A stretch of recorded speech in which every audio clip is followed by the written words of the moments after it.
तो आज बात करते हैं इलेक्ट्रोकेमिस्ट्री के एक बहुत ही दिलचस्प और सच कहूं तो काफी जरूरी कॉन्सेप्ट के बारे में, नर्न्स्ट समीकरण। चलिए फिर देर किस बात की, शुरू करते हैं। अच्छा, कभी ये सोचा है कि किसी भी फोन की बैटरी का वोल्टेज हमेशा वैसा क्यों नहीं रहता जैसा उसके बॉक्स पर लिखा होता है? असल में यही सवाल हमें सीधे आज के टॉपिक के सेंटर में ले जाता है, और इसका जवाब बिल्कुल सही नर्न्स्ट समीकरण में ही छिपा है। तो इस सवाल का जवाब ढूंढने के लिए सबसे पहले ये समझना होगा कि आखिर वो कौन सी वजह हैं, कौन सी चीज़ें हैं जो एक बैटरी के वोल्टेज, या जिसे हम टेक्निकली ईएमएफ कहते हैं, उसको घटाती बढ़ाती रहती हैं।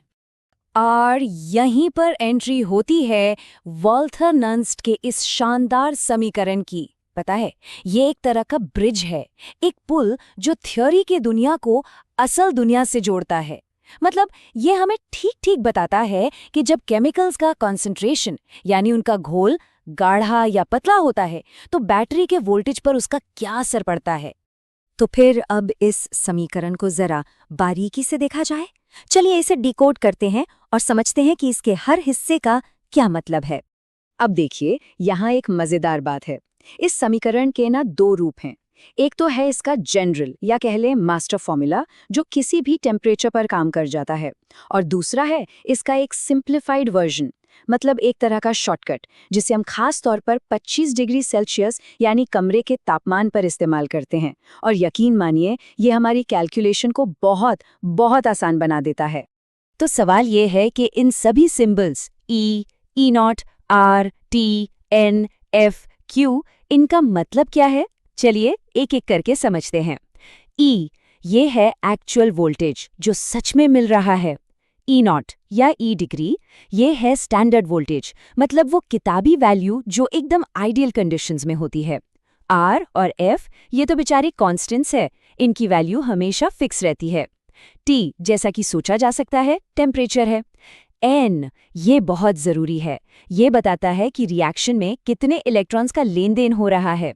और आखिर में सबसे अहम खिलाड़ी Q, इसे रिएक्शन का बैलेंस इंडिकेटर भी कह सकते हैं। यह हमें बताता है कि प्रोडक्ट्स और रिएक्टेंट्स का रेशो क्या है।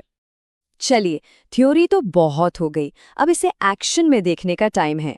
एक क्लासिक सा उदाहरण लेते हैं और देखते हैं कि यह समीकरण असल में काम कैसे करता है। तो हम बात करेंगे एक बहुत ही फेमस सेल की, डैनियल सेल। इसमें कहानी बड़ी सीधी है।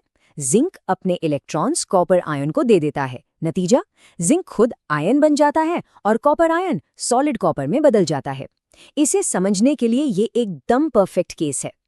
ठीक है, तो अब इस समीकरण को इस्तेमाल करने के लिए हमें बस दो चीजें पता करनी है। पहली चीज है Q, जो यहाँ पर जिंक आयन और कॉपर आयन के कॉन्सेंट्रेशन का रेशियो है। और दूसरी चीज है N, यानी कितने इलेक्ट्रॉन्स ट्रांसफर हुए। और जैसा कि रिएक्शन में देखा जा सकता है, यहाँ पर N की वैल्यू है 2। और बस हो गया काम। जैसे ही हम N की जगह 2 और Q की जगह उसका एक्सप्रेशन रखते हैं, हमें इस डैनियल सेल के लिए एक रेडीमेड फॉर्मूला मिल जाता है। अब मजे की बात यह है कि जिंक और कॉपर आयन का कॉन्सेंट्रेशन कुछ भी हो, हम इस फॉर्मूले से सेल का एकदम सटीक रियल टाइम वोल्टेज निकाल सकते हैं। तो इस सब से हमें क्या समझ आया? चलिए, जो सबसे जरूरी बातें हैं उन्हें फटाफट से एक बार समेट लेते हैं।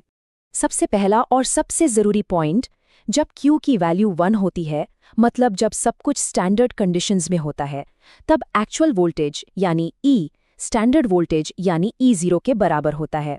और दूसरा पॉइंट, जब बैटरी इक्विलिब्रियम में आ जाती है, मतलब पूरी तरह से डिस्चार्ज, तो उसका वोल्टेज हो जाता है 0। सीधी भाषा में कहें तो बैटरी डेड हो चुकी है। और आखिर में इस पूरी बातचीत का सार क्या है?